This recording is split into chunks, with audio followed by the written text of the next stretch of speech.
ತಿಂಗಳೇ ಕಷ್ಟಪಟ್ಟು 1500 ಮಾತ್ರ ಉಳಿತದೆ. ಇಷ್ಟು ಕಡಿಮೆ ಹಣಕ್ಕೆ ಯಾವ ಎಫ್ ಡಿ ಮಾಡಬೇಕು? ನಮ್ಮ ಅದೃಷ್ಟವೇ ಇಂಥದ್ದು. ಪೈಸೆ ಸೇರಿಸಿ ಬ್ಯಾಂಕ್ನಲ್ಲಿ ಇಟ್ಟಿದ್ದೀವಿ, ಆದರೆ ವರ್ಷಗಳಿಂದ ಹಣ ಅಷ್ಟೇ ಇದೆ. ದುಬಾರಿ ಹೆಚ್ಚುತ್ತಿದೆ, ಆದರೆ ನನ್ನ ಹಣ ಯಾಕೆ ಹೆಚ್ಚುತ್ತಿಲ್ಲ? ಯಾರೋ ಎಫ್ ಡಿ ಮಾಡಿ ಅಂತಾರೆ, ಇನ್ನೊಬ್ರು ಆರ್ ಡಿ ಮಾಡಿ ಅಂತಾರೆ. ನಾವು ಕಡಿಮೆ ಓದ್ದವರು ನಮ್ಮ ರಕ್ತ ಬೆವರಿನ ಹಣವನ್ನು ಎಲ್ಲಿ ಸುರಕ್ಷಿತವಾಗಿಡಬೇಕು?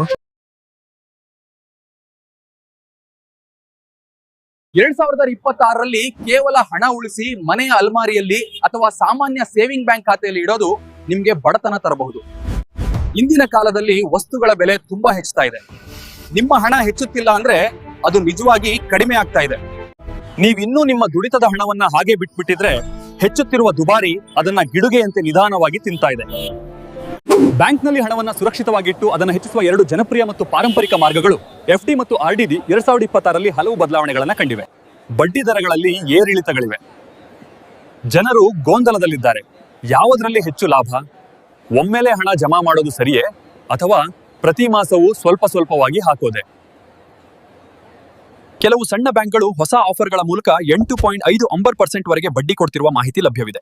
ಆದ್ರೆ ಈ ದರಗಳು ಬದಲಾಗಬಹುದು. ಈ ವಿಡಿಯೋದಲ್ಲಿ ನಾನ್ ನಿಮ್ಗೆ ಹೇಳ್ತೀನಿ, ಉತ್ಲೋಲ್ ನಿಮ್ಮ 1 ಲಕ್ಷ ರೂಪಾಯಿ ಎಫ್ ಡಿ ನಲ್ಲಿ ಎಷ್ಟು ಹೆಚ್ಚಾಗ್ತದೆ ಅಥವಾ ಆರ್ ಡಿ ನಲ್ಲಿ.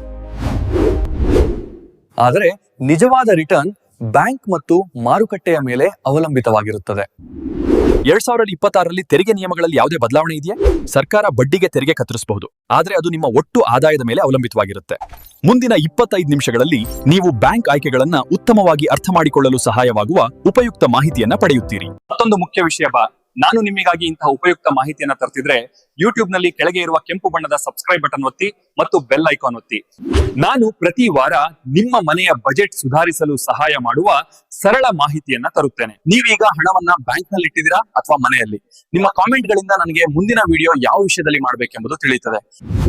ಈ ವಿಡಿಯೋವನ್ನ ನಿಮ್ಮ ಸ್ನೇಹಿತರು ಮತ್ತು ಪರಿಚಿತರೊಂದಿಗೆ ಹಂಚಿಕೊಳ್ಳಿ.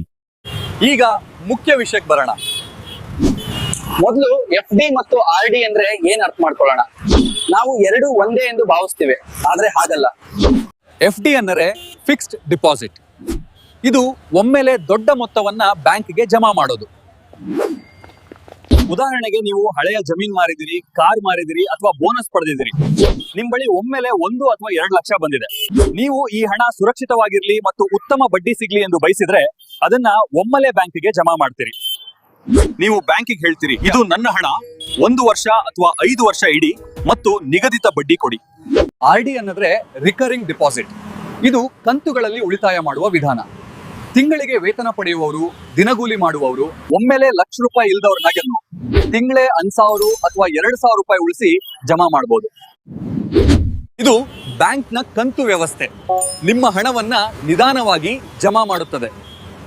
2026ರಲ್ಲಿ ಒಂದು ದೊಡ್ಡ ಬದಲಾವಣೆ ಏನಂದ್ರೆ ಈಗ ಕೇವಲ ದೊಡ್ಡ ಸರ್ಕಾರಿ ಬ್ಯಾಂಕ್ಗಳನ್ನೇ ನಂಬುವ ಕಾಲವಲ್ಲ.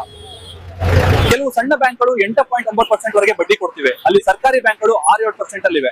ಆದ್ರೆ ಕೇವಲ ಹೆಚ್ಚು ಬಡ್ಡಿ ನೋಡಿ ನಿರ್ಧಾರ ಮಾಡಬೇಡಿ. ಮುಖ್ಯವಾಗಿ ಹೋಲಿಸಬೇಕು, ನಾನು ಯಾವುದೇ ಹಣಕಾಸು ಅಥವಾ ಕಾನೂನು ತಜ್ಞನಲ್ಲ. ಈ ಮಾಹಿತಿ ಸಾಮಾನ್ಯ ಜಾಗೃತಿ ಮತ್ತು ಚರ್ಚೆಗೆ ಮಾತ್ರ. ಯಾವುದೇ ನಿರ್ಧಾರ ಮಾಡುವ ಮೊದಲು ತಜ್ಞರ ಸಲಹೆ ಪಡೆಯಿರಿ.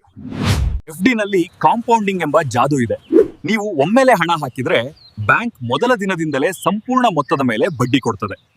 ಆದ್ರೆ ನೀವು 10 ವರ್ಷ ಎಫ್ ಡಿ ಮಾಡಿದ್ರೆ ಮತ್ತು ಮುಂದಿನ ವರ್ಷ ಬಡ್ಡಿ ದರ ಹೆಚ್ಚಾದ್ರೆ ನಿಮ್ಗೆ ಹಳೆಯ ಕಡಿಮೆ ಬಡ್ಡಿಯೇ ಸಿಗ್ತದೆ. ಆದ್ರಿಂದ 2026ರಲ್ಲಿ ಲ್ಯಾಡರಿಂಗ್ ವಿಧಾನ ಉಪಯುಕ್ತಬಹುದು. ಬೇರೆ ಬೇರೆ ಅವಧಿಗೆ ಹಲವು ಎಫ್ ಡಿಗಳನ್ನ ಮಾಡೋದು. ಇಡೀ ಶಿಸ್ತು ತರಿಸುತ್ತೆ, ಆದ್ರೆ ನೀವು ಕಂತು ತಪ್ಪಿಸಿದ್ರೆ ಬ್ಯಾಂಕ್ ದಂಡ ಹಾಕಬಹುದು. ಆದ್ರಿಂದ ನೀವು ಪ್ರತಿ ಮಾಸ ಕಟ್ಟಬಹುದಾದ ಮೊತ್ತವನ್ನೇ ಆರಿಸ್ಕೊಳ್ಳಿ. ಈಗ ಹೋಲಿಕೆ ಮಾಡೋಣ. ನಿಮ್ಮ ಬಳಿ ನನ್ಗೆ ಲಾಕ್ 20,000 ರೂಪಾಯಿ ಇದೆ ಎಂದು ಕಲ್ಪಿಸೋಣ. ಮೊದಲ ಆಯ್ಕೆ, ನೀವು ಸಂಪೂರ್ಣ ಹಂಚ ಲಾಕ್ 20,000 ರೂಪಾಯಿಯನ್ನ 7% ಬಡ್ಡಿಗೆ 1 ವರ್ಷದ ಎಫ್ ಡಿ ಮಾಡಿದ್ರೆ ವರ್ಷದ ಕೊನೆಯಲ್ಲಿ ಸುಮಾರು ಮಂಚ ಲಾಕ್ 20,600 ರೂಪಾಯಿ ಸಿಗ್ತದೆ. ಎರಡನೇ ಆಯ್ಕೆ, ನೀವು ಪ್ರತಿ ತಿಂಗಳು 10,000 ಆರ್ ಡಿಗೆ 7% ಬಡ್ಡಿಯಲ್ಲಿ ಹಾಕಿದ್ರೆ ವರ್ಷದ ಕೊನೆಯಲ್ಲಿ ಸುಮಾರು 24,600 ರೂಪಾಯಿ ಸಿಗ್ತದೆ. ವ್ಯತ್ಯಾಸ ಇದೆ, ಏಕೆಂದ್ರೆ ಎಫ್ ಡಿ ನಲ್ಲಿ ಪೂರ್ಣ ಹಣ ಮೊದಲ ದಿನದಿಂದಲೇ ಬಡ್ಡಿ ತರ್ತದೆ. ಆರ್ ಡಿ ನಲ್ಲಿ ಹಣ ನಿಧಾನವಾಗಿ ಜಮಾ ಆಗ್ತದೆ. ನಿಯಮ ಸರಳ, ಒಮ್ಮೆಲೆ ಹಣ ಇದ್ರೆ ಯೂಸ್ ಎಫ್ ಡಿ ಮಾಡಿ, ತಿಂಗಳಿಗೆ ನಿಧಾನವಾಗಿ ಉಳಿಯುತ್ತಿದ್ರೆ ಆರ್ ಡಿ ಮಾಡಿ. ನಿಮ್ಮ ವಾರ್ಷಿಕ ಬ್ಯಾಂಕ್ ಬಡ್ಡಿ 50,000 ರೂಪಾಯಿಗಿಂತ ಹೆಚ್ಚಿದ್ರೆ ಬ್ಯಾಂಕ್ 10% TDS ಕತ್ತರಿಸಬಹುದು. ನಿಮ್ಮ ಆದಾಯ ತೆರಿಗೆ ಮಿತಿಯೊಳಗಿದ್ರೆ ಫಾರ್ಮ್ 15G ಅಥವಾ 15H ಸಲ್ಲಿಸಿ TDS ತಪ್ಪಿಸಬಹುದು. ಪ್ಯಾನ್ ಕಾರ್ಡ್ ನೀಡದಿದ್ರೆ 20% TDS ಕತ್ತರಿಸಬಹುದು. ಬ್ಯಾಂಕ್ ಆಯ್ಕೆಗಳು: 1 ವಾರಿ ಬ್ಯಾಂಕ್, ಸರ್ಕಾರಿ ಬ್ಯಾಂಕ್, ಸುರಕ್ಷಿತ ಆದ್ರೆ ಕಡಿಮೆ ಬಡ್ಡಿ. 2 ಬ್ಯಾಂಕ್, ಪೋಸ್ಟ್ ಆಫೀಸ್, 5 ವರ್ಷದ RD ಪ್ರಸಿದ್ಧ. RBI ನಿಯಮಗಳ ಪ್ರಕಾರ DICGC ವಿಮೆ ಮೂಲಕ ಪ್ರತಿ ಬ್ಯಾಂಕ್ನಲ್ಲಿ 5 ಲಕ್ಷ ರೂಪಾಯಿವರೆಗೆ ಮುಖ್ಯ ಮೊತ್ತ ಮತ್ತು ಬಡ್ಡಿ ಸೇರಿ ಸುರಕ್ಷಿತ.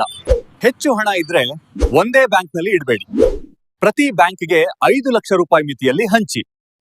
ಕೊನೆಯ ಸತ್ಯ: ದುಬಾರಿ ದರ 6ರಿಂದ 7% ಇದ್ರೆ ನಿಮ್ಮ ಹಣ ನಿಜವಾಗಿ ಹೆಚ್ಚೆಚ್ಚಾಗದೆ ಇರಬಹುದಾ? ಆಪತ್ಕಾಲಕ್ಕೆ FD ಇಡಿ. ನಿಶ್ಚಿತ ಗುರಿಗಳಿಗೆ RD ಇಡಿ. ಸಂಪೂರ್ಣ ಹಣವನ್ನ ಕೇವಲ FD ಅಥವಾ RD ನಲ್ಲಿ ಇಡಬೇಡಿ. ಸ್ವಲ್ಪ ಮ್ಯೂಚುವಲ್ ಫಂಡ್ಸ್ಗೆ ಕೂಡ ಹೂಡಿ. ಯಾವಾಗ್ಲೂ ಕ್ವಾರ್ಟರ್ಲಿ ಕಾಂಪೌಂಡಿಂಗ್ ಇರುವ FD ಅಥವಾ RD ಆಯ್ಕೆ ಮಾಡಿ. ಕೊನೆಯಲ್ಲಿ ನೆನಪಿರ್ಲಿ, ಹಣ ಸಂಪಾದಿಸೋದು ಕಷ್ಟ, ಆದ್ರೂ ಸರಿಯಾಗಿ ಉಳಿಸೋದು ಇನ್ನೂ ಮುಖ್ಯ. ನಿಮ್ಮ ಪಾಸ್ಬುಕ್ ಅಥವಾ ಬ್ಯಾಂಕ್ ದಾಖಲೆಗಳನ್ನ ಯಾವಾಗಲೂ ಪರಿಶೀಲಿಸ್ತಿರಬೇಕು. ಬ್ಯಾಂಕ್ ಸ್ಟೇಟ್ಮೆಂಟ್ ಪರಿಶೀಲಿಸಿ. ಸೇವಿಂಗ್ ಖಾತೆಯಲ್ಲಿ ಹಣ ಖಾಲಿ ಬಿದ್ದಿದ್ರೆ ಅದನ್ನ FD ಅಥವಾ RD ಮಾಡಿ. ಕಾಮೆಂಟ್ ನಲ್ಲಿ ತಿಳಿಸಿ. ನಿಮ್ಗೆ ಯಾವ್ದು ಇಷ್ಟ, FD ಅಥವಾ RD? ಎಷ್ಟು ವರ್ಷ ಹೂಡಿಕೆ ಮಾಡ್ತೀರಿ? ಈ ಮಾಹಿತಿ ನಿಮ್ಗೆ ಉಪಯುಕ್ತವೆನಿಸಿದ್ರೆ ಲೈಕ್ ಮಾಡಿ. ಮುಂದಿನ ವಿಡಿಯೋದಲ್ಲಿ 2026ರ ಅತ್ಯುತ್ತಮ ಮ್ಯೂಚುವಲ್ ಫಂಡ್ಗಳ ಬಗ್ಗೆ ಮಾತನಾಡ್ತೇವೆ. ಅವರೆಗೆ ನಿಮ್ಮನ್ನು, ನಿಮ್ಮ ಹಣವನ್ನು ಕಾಳಜಿ ವಹಿಸಿ. ಕಲಿಯಿರಿ, ಮುಂದುವರಿಯಿರಿ. ಜೈ ಕರ್ನಾಟಕ.